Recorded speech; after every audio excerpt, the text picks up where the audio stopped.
Selamat sore. Anda menyaksikan Seputar Indonesia. Saya Arif Suditomo. Dan pemirsa, segera kita awali dengan laporan mengenai kasus penyelundupan kayu ilegal.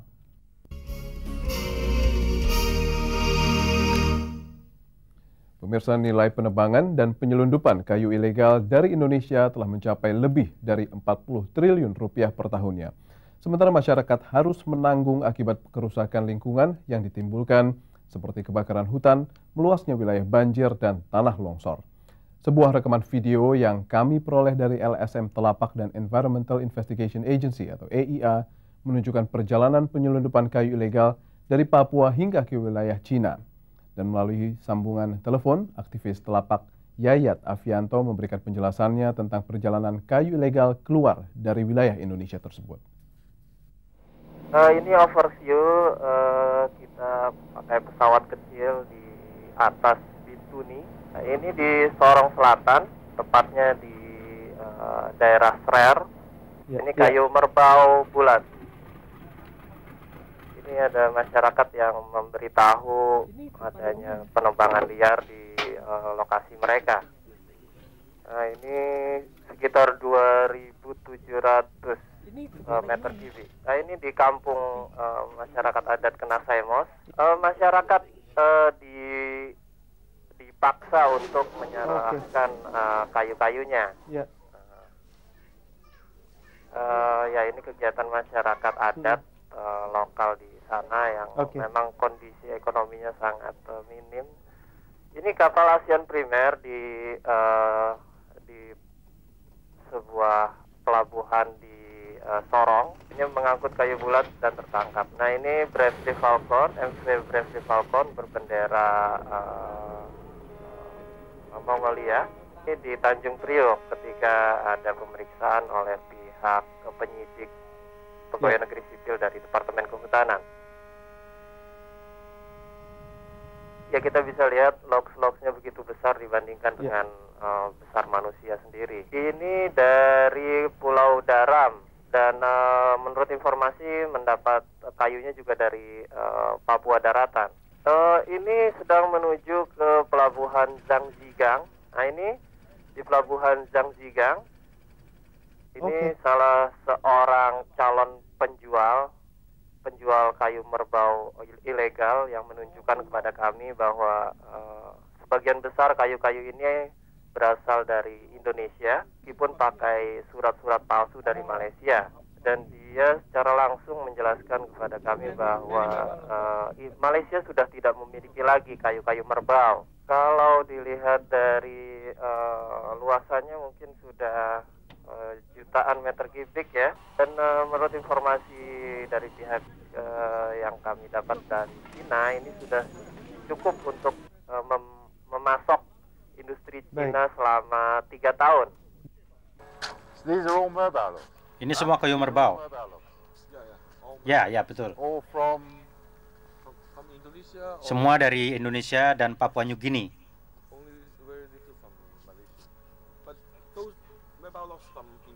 Semua kayu ini dari Indonesia, tapi dokumennya dari Malaysia.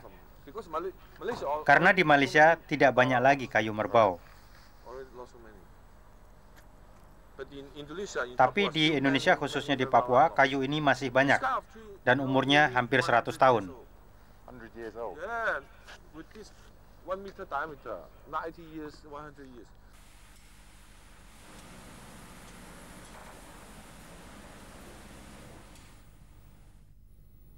Dan pemirsa, berikut kami juga akan menayangkan hasil rekaman saat transaksi pembelian kayu selundupan yang berhasil direkam oleh tim LSM Telapak dan EIA.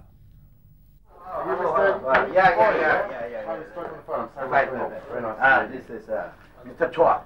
Plenty money. Oh yeah. So timber. This is But number 8. something like a subsidiary to. Oh, I see. Yeah, it's the same. 记得帮我签。他欠我钱还没签，要比老板，你签呢。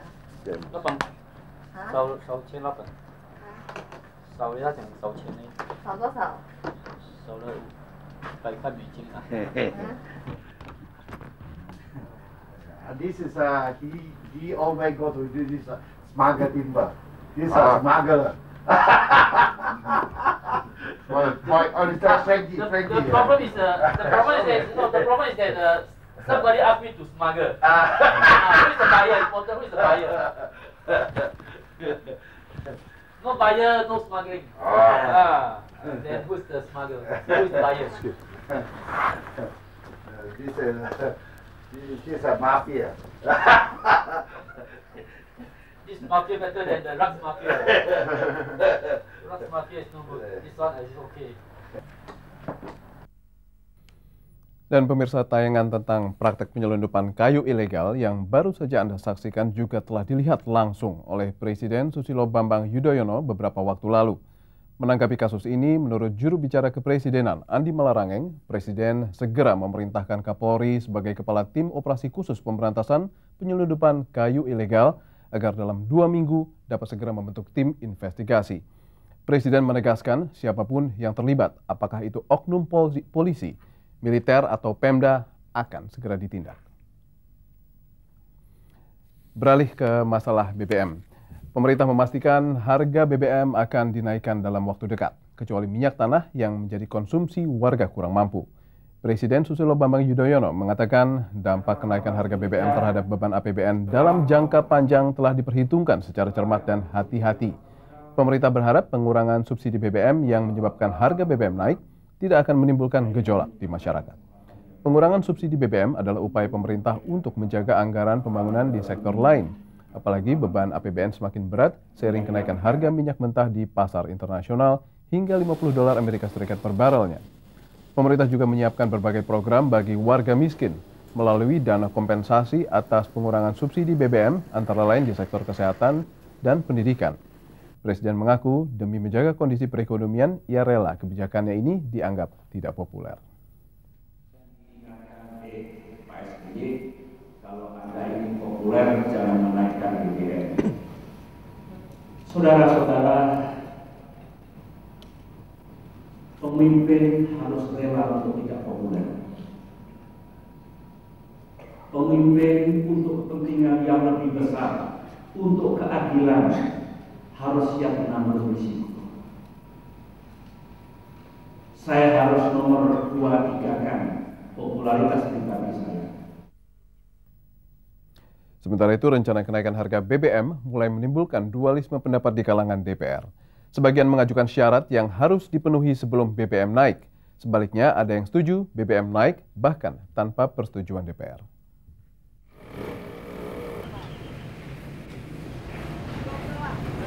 Rencana kenaikan harga BBM mendapat reaksi keras dari fraksi Kebangkitan Bangsa DPR. Fraksi ini menilai ada 5 hal yang harus dipenuhi pemerintah sebelum menaikkan harga BBM.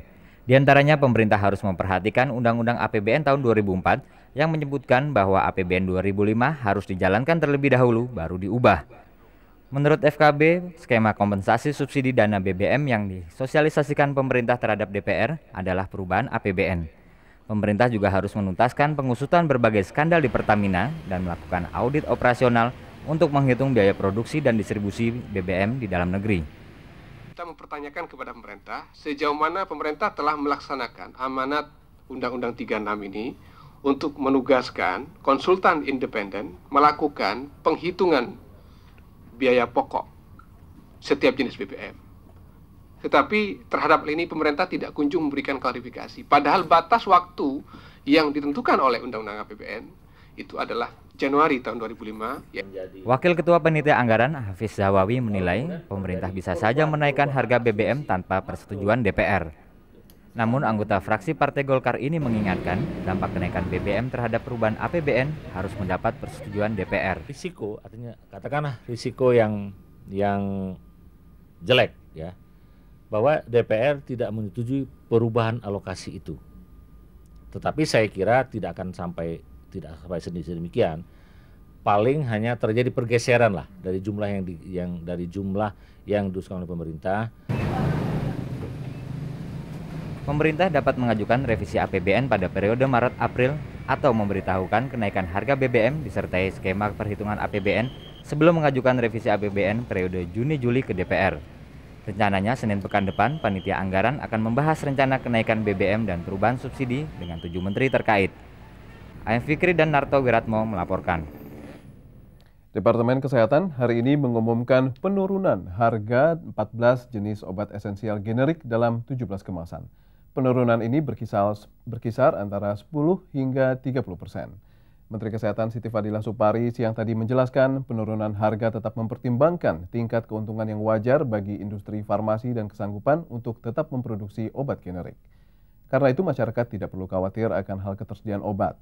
Harga baru ini mulai berlaku 2 bulan ke depan, terhitung sejak keputusan ini diterbitkan hari ini dan berlaku sepanjang tahun 2005.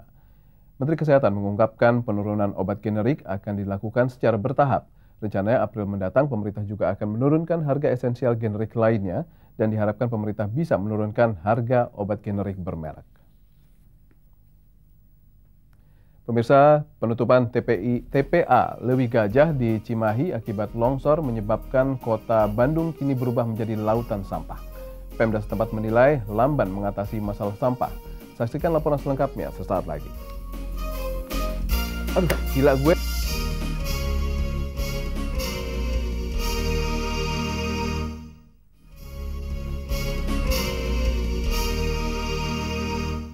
Pemirsa, salah satu dampak penutupan TPA Lewi Gajah di Cimahi menyusul terjadinya longsor hari Senin adalah berubahnya Bandung menjadi lautan sampah. Akibatnya aktivitas warga terganggu. Pemerintah kota pun dinilai lamban mengatasi masalah ini.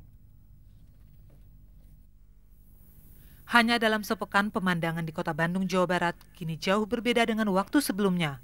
Di beberapa ruas jalan seperti di kawasan Junjunan, Sukajadi, dan Ciamplas, nampak tumpukan sampah yang belum diangkut Dinas Kebersihan Kota Bandung. Penumpukan sampah tersebut akibat penutupan sementara tempat penampungan akhir sampah TPA di kawasan Lewi Gajah, Cimahi, menyusul terjadinya longsor yang menewaskan 69 warga. Menurut sejumlah warga Kota Bandung, penumpukan tersebut sangat mengganggu. Selain menimbulkan bau yang tidak sedap, penumpukan sampah di beberapa tempat juga menyebabkan banjir saat terjadinya hujan. Warga meminta agar pemerintah Kota Bandung segera mengeluarkan kebijakan mengenai penumpukan sampah tersebut. Urusin aja ya sampah-sampah yang dekat kita ini kan gak enak ya, ini bau. Pemerintah aja tolong minta diinikan di mana gitu, yang tempat yang bagus, yang jauh dengan masyarakat. Sangat mengganggu sekali dan bau lagi gitu, bau sekali gitu. Mohon buat Pak Dada segera diselesaikan sampah-sampah yang ada di daerah Sukajadi ini gitu. Ini sangat mengganggu dan orang-orang yang lewat selalu menutup hidung gitu. Dan sering mengganggu jalan dan banjir lagi. Wali Kota Bandung Dada Rosada meminta warga Bandung untuk membantu Dinas Kebersihan dalam menanggulangi penumpukan sampah tersebut. Dada menambahkan sebagian sampah di Kota Bandung kini ditampung di TPA Jelekong, Kabupaten Bandung. Sambil menunggu kita penetapan bersama 3 kota, kemudian juga membuang sebagian ke Jelekong, maka yang ada sekarang saya minta bantuan masyarakat, gitu kan, apa yang bisa dilakukan oleh masyarakat lakukanlah. Sementara Pemda sedang berupaya gitu. Penutupan sementara TPA di Lewi Gajah Cimahi sangat berpengaruh terhadap penyaluran sampah di Kota Bandung. Mengingat dalam sehari, sekitar 3.000 meter kubik sampah di Kota Bandung disalurkan ke TPA tersebut. Hingga kini belum diputuskan kemana sampah-sampah Kota Bandung ini nanti akan dibuang. Dari Bandung, Ilmi Hatta dan Agus Sigit melaporkan. Sementara itu, Gubernur Jawa Barat Dani Setiawan mengakui pengelolaan TPA Lewi Gajah kurang tertata baik dan tidak terintegrasi. Padahal TPA Lewi Gajah menampung sampah dari 3 wilayah, yakni Kota Bandung, Kabupaten Bandung, dan Cimahi, Pemda Jawa Barat. Dan Pemda setempat kini tengah mencari lokasi yang tepat untuk merelokasi warga yang tinggal di sekitar TPA Lewi Gajah. Pemda juga menyiapkan lokasi baru untuk menggantikan TPA Lewi Gajah yang kini ditutup. Menetapkan 2 site alternatif, yaitu di Kabupaten Sumedang, kalau tidak salah di Cijeruk, kalau tidak salah. Kemudian di Kabupaten Bandung, tapi bukan di Lewi Gajah. Dan site itu tengah kami matangkan penelitiannya, dan mudah-mudahan dalam waktu dekat itu sudah kami bisa tetapkan. Dan pemirsa, untuk mengetahui situasi terakhir di TPA Lewi Gajah Cimahi, segera kita bergabung dengan reporter Aulia Wulan di Cimahi. Aulia, bagaimana perkembangan evakuasi hari ini? Ya, Arif, Mungkin Arif juga bisa lihat sendiri ya di belakang saya saat ini sedang turun hujan, dan hujan ini telah membuat panik para warga yang masih merasa trauma akan terjadinya longsoran susulan. Karena hujan ini mengingat telah berlangsung selama 3 hari berturut-turut, dan hingga saat ini proses evakuasi memang masih terus berjalan, dan hari ini telah ditemukan kembali 6 korban tewas. Di antaranya ialah seorang wanita yang sedang mengandung 6 bulan, Arif, bukan 4 bulan, berusia 18 tahun. Dan jasad Astri ini ditemukan di samping jasad suaminya yang bernama Asep berusia 30 tahun. Keduanya ialah warga RW 10 Kampung Cilimus. Jadi totalnya jumlah korban tewas ditemukan hingga saat ini mencapai sekitar 75 korban. Arif? Ya. Aulia, mengenai adanya kemungkinan TPA Leuwi Gajah dibuka kembali, bagaimana reaksi warga? Ya Arif, kami tadi juga sempat mewawancari beberapa warga yang rata-rata mengaku sangat keberatan jika TPA Leuwi Gajah ini akan dibuka kembali. Berikut pernyataan para warga. Ibu mah nggak setuju. Udah 2 kali terjadi ini mah. Jadi kalau tiap hari gitu hujan terus, ibu mah takut, nggak mau terus terang ibu mah. Susah nantinya, jadi mengancam lagi tuh kalau dibuka lagi, jadi gak habisnya, jadi habis semuanya nanti. Ya terancam kan sudah banyak, kalau dibuka terus lebih bahaya dibuka terus. Ya saya mah lebih baik ya saya tutup saja gitu. Saya mah nggak mau tempat sana lagi, saya mau pergi dari sana karena takut.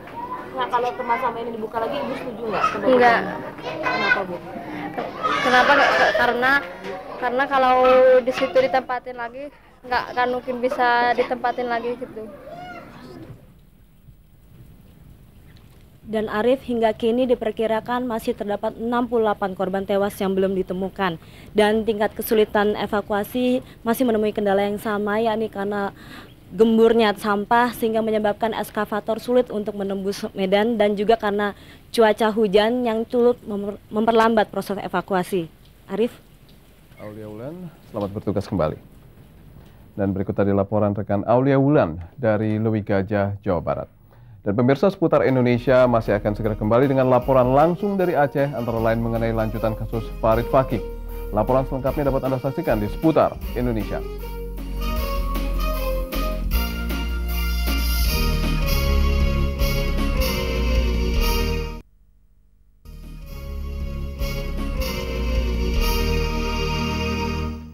Pemirsa, Presiden Susilo Bambang Yudhoyono meminta aparat penegak hukum termasuk Polri dan Kejaksaan Agung tidak menahan aparat negara yang diduga terlibat kasus korupsi hanya karena muatan politis.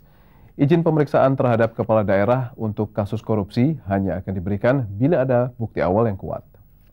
Kepada Presiden untuk mendapatkan izin pemeriksaan haruslah diduga sangat kuat dan ada bukti-bukti permulaan bahwa yang bersangkutan terlibat dalam korupsi. Korupsi itu ciri-cirinya, karakternya adalah tindakannya melawan hukum, negara dirugikan, dan untuk memperkaya diri sendiri. Dan pemirsa, kini kita beralih ke Provinsi Nagro Aceh Darussalam untuk mengetahui perkembangan terkini di Aceh. Segera kita temui Marcelina Ika di Banda Aceh. Ya, Ika, bagaimana perkembangan soal kasus Farid Fakih di sana? Arif, Polisi Militer TNI AU siang tadi menyerahkan berkas perkara 5 oknum TNI AU yang diduga melakukan pemukulan terhadap koordinator Goa Farid Fakih. Berkas kelima oknum tersebut adalah Letu Adi Triadi, Letu Budi Utomo, Sertu Agus Sri Waluyo, Sertu Imam Subekti. Keempatnya dari Kesatuan Lanut Iskandar Muda, sementara Praka Yuyut Ajipe dari Paskas BKO Lanut. Kelimanya sejak 31 Januari lalu sudah ditahan, dan namun setelah pemberkasan diserahkan, kelimanya untuk sementara penahanannya ditangguhkan sambil menunggu proses hukum lebih lanjut. Kepala Auditor Militer Mayor CHK Yon Afia menyatakan dibutuhkan waktu 1 hingga 2 minggu untuk mempelajari berkas-berkas ini. Mereka terkena pasal 352 ayat 1 KUHP dengan ancaman hukuman selama-lamanya 3 bulan penjara, Arif. Ya Ika, kita beralih ke masalah rehabilitasi. kendala untuk membuka jalur darat di sepanjang pantai barat selama ini terhambat karena minimnya peralatan berat. Apakah hal tersebut telah teratasi saat ini? Ya Arif, upaya untuk membuka jalur ke arah barat memang terus dilakukan dan salah satunya tadi siang Duta Besar Kuwait untuk Indonesia Muhammad Fadil Halat menyerahkan sebanyak 63 unit alat-alat berat di Longa senilai 87 juta US dollar.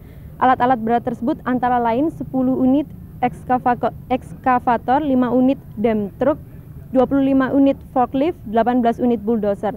Alat-alat berat ini akan digunakan untuk membuat jalan tembus dari Banda Aceh ke Melaboh.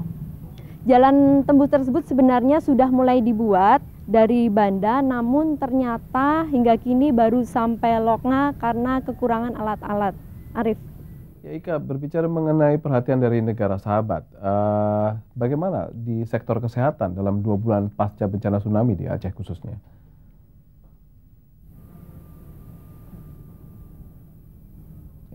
Ika. Ya Arif, selain posko kesehatan, salah satu negara asing yang masih memberikan perhatian terhadap kesehatan masyarakat Aceh adalah Jepang. Dan tadi Jepang memberikan 8 unit ambulans beserta isinya yaitu berupa obat-obatan dan alat-alat medis lainnya kepada pemuda Muhammadiyah di Aceh. Ambulans ini rencananya akan menjadi semacam puskesmas keliling di daerah-daerah yang terkena bencana namun sulit untuk diakses pelayanan kesehatannya.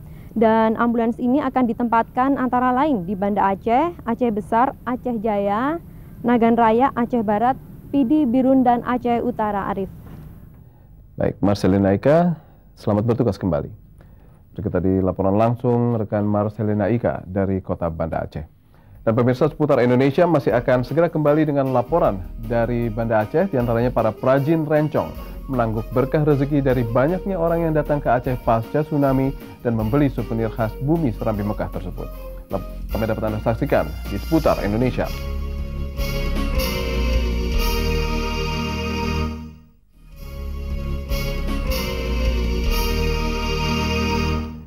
Pemirsa, banyaknya orang yang berkunjung ke Aceh semenjak terjadinya bencana gempa dan tsunami membawa berkah tersendiri bagi pengrajin senjata khas Aceh rencong. Apalagi bahan baku rencong, yakni besi bekas, kini mudah didapat.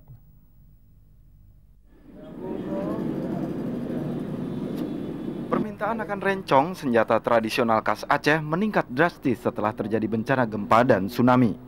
Hadirnya ribuan relawan, baik dari dalam maupun luar negeri, membuat senjata tajam ini menjadi incaran mereka sebagai kenang-kenangan dari Nanggro Aceh Darussalam. Zulhairi, salah seorang pedagang rencong dari Bait Lampe, sempat menerima pesanan 50 hingga 100 rencong dalam 1 bulan terakhir. Di sisi lain, harga rencong pun mengalami kenaikan dibanding sebelum bencana terjadi. Mudah-mudahan banyak yang pesanan, seperti orang Amerika, Australia, termasuk orang relawan. Malaysia. Karena orang tuh begitu beli tulis ada tanda-tanda gelombang tsunami kayak gitu di Banda Rencong. Di Banda Rencong 2004 tanggal 26. Bagi perajin rencong, kondisi ini cukup menggembirakan. Permintaan pasar yang tinggi membuat mereka bergairah untuk meningkatkan produksi. Apalagi soal bahan baku mereka sama sekali tidak kesulitan. Pasalnya, sampah besi bekas gempa dan tsunami dapat mereka beli dengan harga Rp600 hingga Rp1.000 per kilogram. Bahan bakunya gampang dapat ya? Bahan bakunya kita cari sama orang beli besi tua tuh. Besi tua? Iya. Toko-toko Cindramata di Banda Aceh yang sebelumnya berjumlah 15 buah, kini menyusut menjadi hanya 5 buah. Kondisi ini menjadi salah satu kendala untuk pemasaran senjata rencong, sehingga makin sedikit pedagang yang menjual cindramata khas Nanggro Aceh Darussalam. Budi Asyad melaporkan dari Banda Aceh, Nanggro Aceh Darussalam. Pemirsa, sampai